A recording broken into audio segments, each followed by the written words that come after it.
Hi guys, thanks for tuning this episode of Nick Egan Times. On this episode, we have a fantastic guest, a true legend of music and acting. We have the incredible Melba Moore. Melba is a Tony Award-winning and four-time Grammy nominee. Melba has been inducted into the Rhythm and Blues Hall of Fame. Melba has had such an incredible career as a singer and actress. Melba is truly a triple threat in the world entertainment industry, winning top honors in music, theatre, and television. Melba has just released a new incredible album, Imagine. Welcome to the multi-talented Melba, and thanks for coming on the podcast. Thank you very much. How's it all been going over there? Really nicely. Good. Incredible. All right, tell me how, since the pandemic began a couple of years ago, how has that affected you, obviously in the industry, personally and professionally? Oh, I guess in a few ways. First of all, we've had to be really, really careful about our health. I always was, but now I'm even more so. Even though sometimes, for instance, they don't require in certain places to wear a mask, I wear one because, first of all, I don't want to get laryngitis. I don't want to lose my voice. So I guess I'm in the habit of being extra careful. That's one thing. And of course, the times that I have when I'm not working are kind of solitary and focused on what I'm going to do. And, I'm used to spending time alone, but everybody's on the same page. I'm listening to people talk about, I'm so lonely and I don't do this and I don't do that. I said, well, I do that all the time. I'm sure in some ways, I don't know, but it just seems like to me that the life of a solo artist is very solitary. So when everybody else complains about the same thing, I'm saying, well, what's wrong with them? I totally understand that. I totally get that. All right, let's jump straight into it. Tell me about how it all began for you. And, you've had obviously such longevity and a consistent career. Yeah, how did it all start for you? Well, I started with a single mother who was a professional singer. And so my father was a musician, but they did not marry, but he's a very famous band leader by the name of Teddy Hill. So people can Google him and find out who he was. So my point is that it's in my DNA. Right. And then my mother married a musician and they worked together. And now instead of being an only child and with kind of a broken family, I have my stepfather had a son, a daughter, and later on we had two more brothers. So now I have a whole family. I have siblings, I have cousins, aunts, uncles. So it's very important because your family is your first community. And now, instead of there being no music in my family, music is the centerpiece of my family because my stepfather was a piano player. He made us all take piano lessons. So now I'm studying to be a musician at 10 years old. It was very, very, very different from the time that my mother married my stepfather. And now, instead of music just being in my DNA, it's the centerpiece of my life. Wow. I guess you meant how did I get started as a performer? Well, first you have to study. Wow, that's great insights. All right, tell me about the new album, Imagine, and what was the inspiration behind it and the process? Well, the inspiration was my daughter. So she's like the executive producer of it because she brought it to me over a period of 3 or 4 years, about a year or two ago, more than that, I guess, before the pandemic. And she brought it to me like one song at a time. And she brought it from her uncle, who is the brother of my ex-husband, who used to be the head of my career. So I said, yeah, this is great, honey. What am I going to do with this? I don't have nothing to do with them no more. So what am I going to do? So she said, well, Uncle Bo says, would you just take this first song, learn it, go in the studio and see what you think of it. So we did that one song at a time over a period of years. And then we wound up with 10 songs. And so my daughter comes back to me and says, well, we got 10 songs, man. We could put an album out if you want to. So we didn't have any preconceived notion about what it should be. It was just a series of really wonderful songs that came together. And so she said, well, what do you think? I said, well, I have no idea. You guys have to sequence it so I can see what we have. So they sequenced it. I thought we have a beautiful album. I said, oh, I'm really surprised to hear it all together and to hear it mastered and to hear what I sound like. I said, I think we have a wonderful album. That's how it came together. We didn't have a concept. We didn't have a label. We now, but we didn't have an executive producer.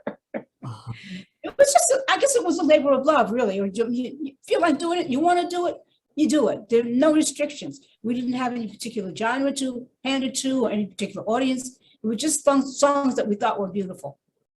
Wow, that's incredible. Well, any going off your history with music, they're all great music. So I could imagine how well put together that album is. So yeah, well done on that.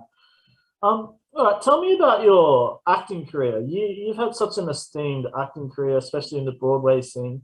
What has that been like, and what has been some of the performances that really stand out in your career that you have the fondest memories of? That's a difficult question, only because I didn't plan to be an actor. I was a school teacher. And then I told my stepdad, who would make me take piano lessons, okay, Daddy, you want me to be a school teacher? I did it. And I want to see if I could be a performer. So would you please take me around to your friends and see if I can get into the industry? And he did. We started making the rounds. But I met a lot of people, but one of the first people I met was Valerie Simpson of Ashford and Simpson. But she was like a studio singer. She wasn't yet a big songwriter. So we exchanged numbers, and she got me involved with backup singing in studio work. To make a long story a little bit shorter, one of the recording sessions was for Galt McDermott, who wrote the music for the Broadway show Hair.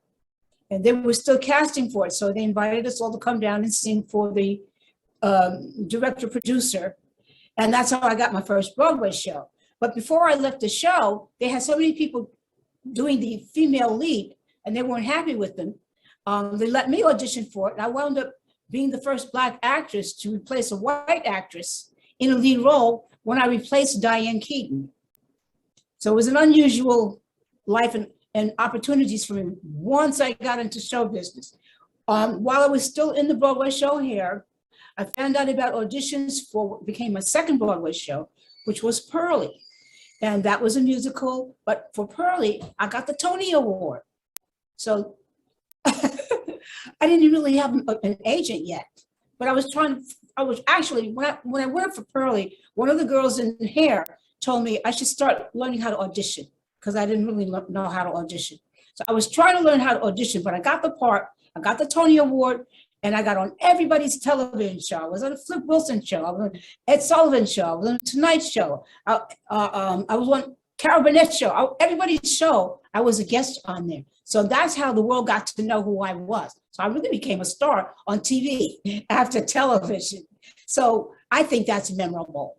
Yeah, wow, that's incredible. Tell me, what was your mindset when this was all happening? Like, how did you feel? Like, obviously it was all happening, I guess, rapidly and quite fast as well. How were you feeling? Like, what was the emotions, and how was that like? Well, most of the time I was scared. You know how when you're getting ready to go on stage, because you're always getting ready to go on stage, and it's always something a little bit new and something that you really you don't have any experience at. I mean, we certainly are not a veteran at it yet. So most of the time you're scared. But I felt like, but you know what? I felt like I was still where I belonged. It was new, it was crazy, but I felt like I was where I belonged. But this was okay. Wow. But strange, exciting. Of course it's exciting. And you're just wondering, like, oh my God. You're always like that. Oh my God. But it's wonderful. Wow, that's incredible. I love your hit too, This Is It. Tell me about that. That was re-recorded too, and here in Australia, Danny Minogue re-recorded it and sang it as well. Obviously became a big hit. Tell me about that. That was an incredible song. This Is It? Oh, This Is It. Oh, that was written for me by Van McCoy. Now, Van is well known all over Europe because he brought disco to the world, not just to America and not just to UK. But when I did get a manager and a recording company, we got Van McCoy. and asked him to write some songs and produce some things for us. The record company did that. I think my first record company was it Mercury or Buddha? One of my early record companies went and got Van McCoy and asked him to do some music for me. He wrote "This Is It" for me.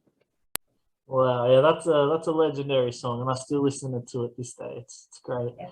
About your Tony Award and winning the full-time, well, actually being nominated for the Grammys.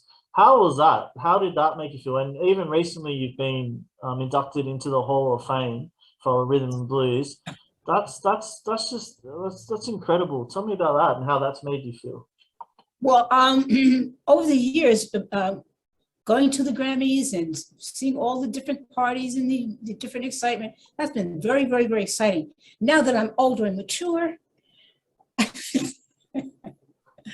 and being, having some of my artifacts put into the Grammy Museum, and they're going to be put into the Smithsonian, I feel like I can kind of stop a minute and say, I've really had an incredible life, and I have achieved some things that other people consider important enough to put into a museum. So I've really done okay. I mean, sometimes, you're so busy looking at the present or the future. What's next? What's coming next? Don't really think about that. And as I was gathering some of the artifacts together, I realized, oh my God, I got a storage full, I got a house full of all these awards and achievements, and I don't pay any attention to them, but I'm stopping for a moment and realizing, first of all, I am mature. I feel like I'm a teenager, but I'm not.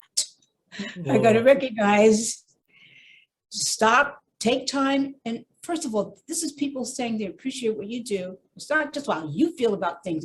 I did this, and it's okay, wait a minute. People took time to give you these awards. They took time to support your life and your career. When you had challenges and you kind of fell off the pedestal there, they helped you back up again.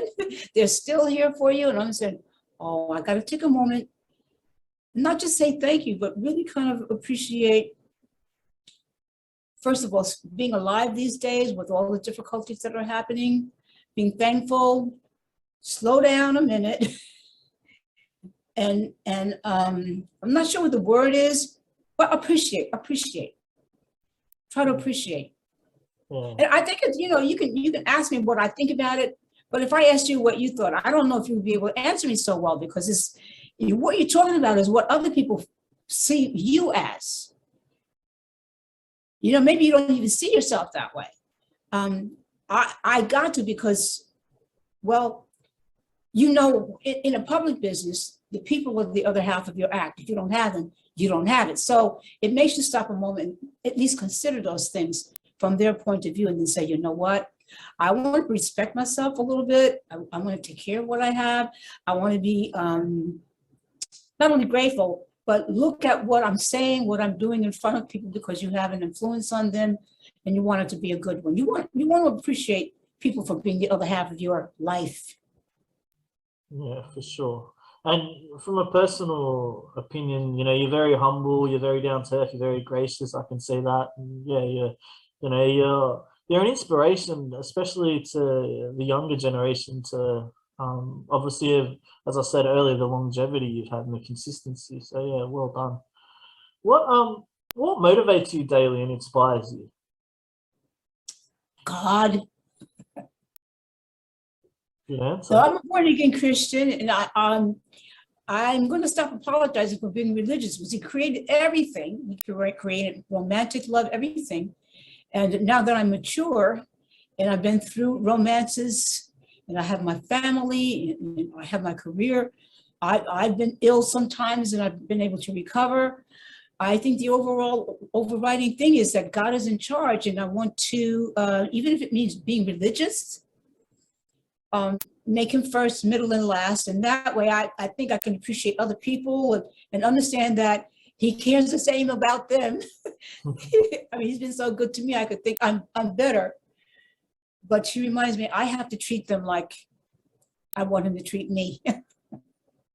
Spectacular. Tell me, what's been the best advice you've received? The best what? advice you've received? Advice? Yeah. Oh, there's been lots of really, really good advice, but I think the best advice is always be willing to get back up again if you fall. Try to look at everything every day, even if you're relaxing, and kind of take stock of what's going on and stay on top of things. When I say stay on top, I mean, especially if you're mature, but even if you're not, learn even as a young person to stay in charge of yourself. So nobody has to reprimand you. Nobody has to order you. If they do, you can take requests. I won't say orders, requests nicely, but try to keep things in order. And right now, this project is really going very nicely for me. So you can get tired, you can get bored, you can get unappreciative. You can say, well, you know what? I don't feel like doing that. You can't do that. You gotta stay nice. You gotta stay on top. You gotta keep things in order. And it's gonna be hard work. I mean, nothing worth anything usually is easy. Even if it's simple, it's probably not gonna be easy. You're gonna have to work. That's great. That's excellent. You've done a lot of traveling around the world. Where's been some of the best places you've traveled and some of the best memories of that? Actually, the place I guess I've been to most often, and the place that's nicest to me, and is UK, because I've been to all kinds of venues there. There's a great variety. You treat American artists with such great respect. You know the art history, you know the ins and outs. You care about us in a different way than our own people do. My Americans are, I don't know, maybe even especially since the pandemic, are getting to be more interested in the person, not just the hit, you know. And I think the systems have changed. So people, in some cases, look at, oh, my music's gone. What am I going to do? So you you know, or in some cases, you know, a lot of our people, family members and artists have passed away. So you take on a different feeling about another human being. But I would say UK is kind of my favorite because they're consistent. You know, they don't throw you away because you're not 15 anymore. I'm exaggerating, but they don't. That's too funny. What are your hobbies and passions aside from your busy schedule, I guess, in the entertainment industry? What do you like to do aside from that? I haven't had an opportunity to do an awful lot aside from that because things have been changing. I've had to change roles. What I'm going to do when I get home, I'm going to go someplace warm and swim. I like to swim. Nice. Any places in particular, your favorite warm places to travel to or go to? I used to remember them, but it's been so long since I've been someplace. I just get to if I can get to a nice Olympic-sized pool and just swim laps. But nothing comes to mind right now. But there are many, many wonderful places I'm going to go because I love outdoors. I like to walk hills. I won't say mountains, but I like to walk hills. And I like outdoors. I like that a lot. Nice. So I mean, I like to swim, but I like the cold too. I guess that's why I like New York and the Northeast because we have the changes of seasons. I mean, to me, like where I live right now, we have some hills, but they're rocky hills. They have trees on them. So like now they're all green. It's like a green wall, but it's not a wall. It's not a forest because like in September, that's all going to turn red. And then in December, it's all going to be bare again. I'm going to be amazed again. Oh, that's brilliant. If you were 18 again and you could change anything in your life or career, what would you change? I would be taller. Everybody thinks I'm so small. That's okay, but I wonder what it would be like. I think if I were taller, people would treat me in a different way. Not better, but I think they would treat me different. First of all, they would look up to me. I think they look up to you now. Well, actually, all I would really do, and I don't want to get really serious, I want to have peace in the world. I really would. It really concerns me that we can't get along. And of course, it is important. But you asked me if I could have anything, I really would have people get along and love one another. Yeah, well, that's great. Where do you see your future headed? Obviously, you've had such a STEM career and everything you're doing, your album. Where do you see, I guess, the future for yourself headed? Well, I see this album, perhaps, I hope, and I think it could be one of the most successful ones I've had. And I think that if it goes where I want it to go, then it will build my daughter's company, and I'll see the kinds of things that she has in mind that she wants to do. She has different ideas. I'd like to support her. And then not just support her, then she's gonna bring all her friends and all the people of her age. I'd like to support the next generation. I like to teach them some of the things I know. I've learned some incredible things. And I'm gonna write some books and do it that way, but I'd like to help maybe start some companies and different outlets for people to have opportunities. I think I'd like to do that.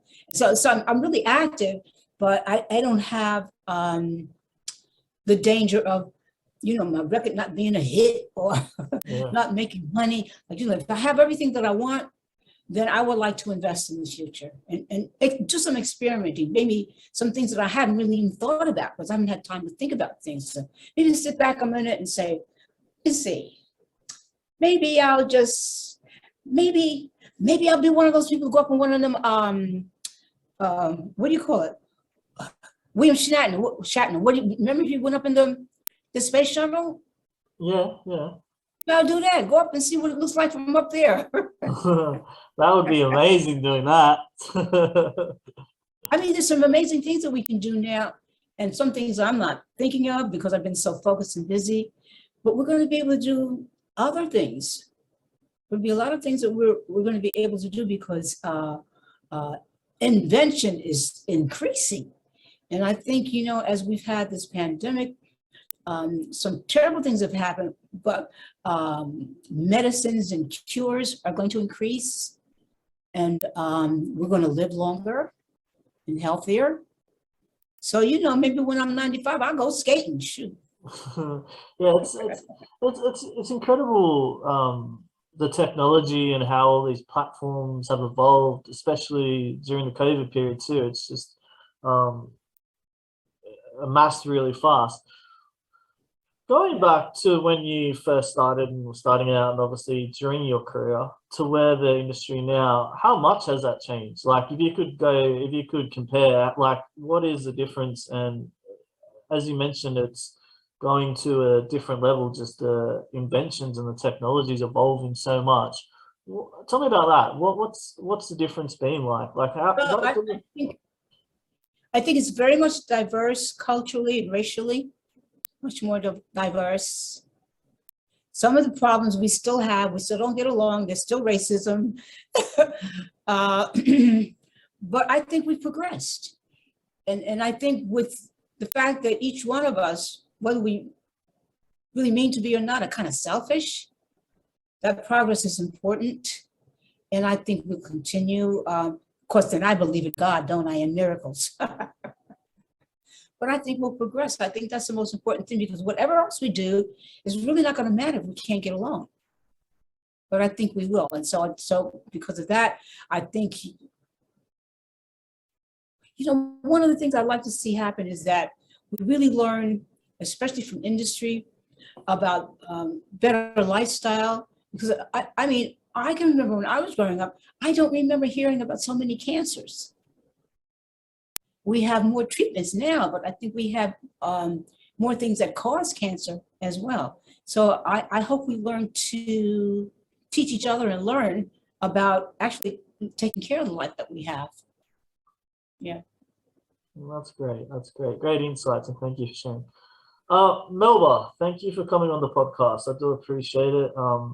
You're a legend. I'm very humbled to interview you, and thank you. And your new album too, Imagine. incredible. And yeah, thank you again. Yeah, just an absolute legend and a star. Well, I've enjoyed this very much. Thank you very much for having me. You're welcome. Thank you.